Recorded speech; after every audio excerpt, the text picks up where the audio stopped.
안녕하십니까? 오늘의 뉴스 포커스는 요양원 가지 않고 스스로 건강하고 품위 있는 노후를 보내는 법입니다. 우리나라 고령화 속도는 OECD 국가 중에서도 가장 빠르다고 하죠. 요양시설 입소자가 늘고 있지만 실제로는 많은 어르신들이 끝까지 내 집에서 살고 싶다고 말합니다.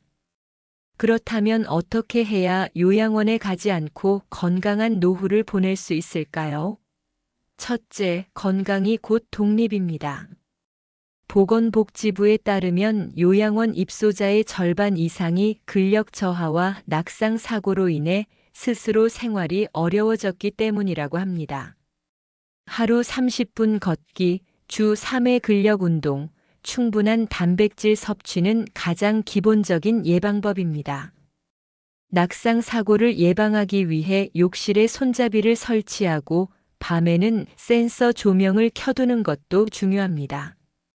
전문가들은 근육은 노후의 보험이다라고 말합니다.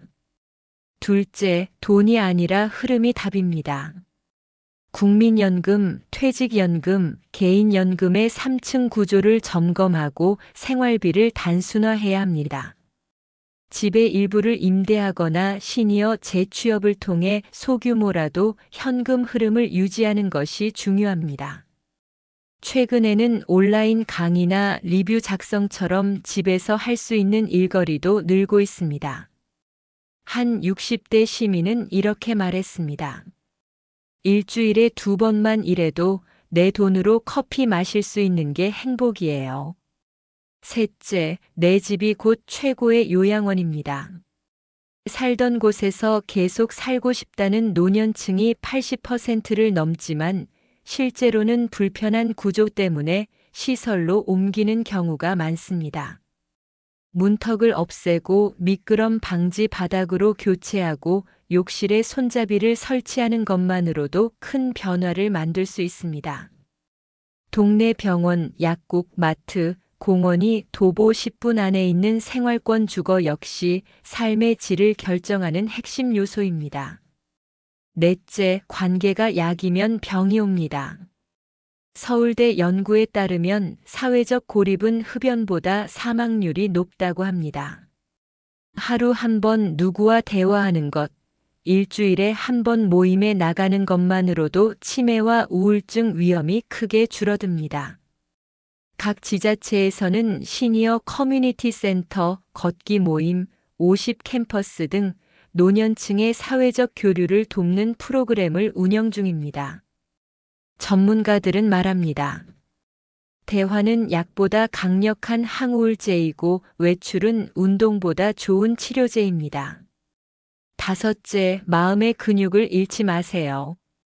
일이 없고 의미가 사라지면 몸보다 마음이 먼저 늙습니다. 평생교육원, 온라인 강좌, 동호회 참여 등 배움의 습관을 유지한 시니어는 그렇지 않은 사람보다 삶의 만족도가 훨씬 높습니다. 하루에 한 번 감사한 일을 적고 한 달에 한 번 새로운 것을 배우는 것. 그 작은 루틴이 요양원 없이 살아가는 정신적 힘이 됩니다. 최근에는 요양원 대신 선택할 수 있는 새로운 모델도 늘고 있습니다. 공동체형 시니어 하우스, 실버 쉐어 하우스, 그리고 지역사회 연계형 방문 돌봄 서비스가 대표적입니다. 개인 공간은 유지하면서도 이웃과 연결되고 필요할 때만 도움을 받는 형태입니다. 결국 요양원을 가지 않겠다는 건 누군가의 도움을 거부하겠다는 뜻이 아니라 내 삶의 주인으로 남겠다는 선언입니다. 건강한 몸, 단순한 지출, 안전한 집, 따뜻한 관계와 배우는 마음. 이 5가지만 지켜진다면 세상에서 가장 좋은 요양원은 바로 내 집일 것입니다. 지금까지 뉴스 브리핑, 당신의 노후, 당신의 집이었습니다.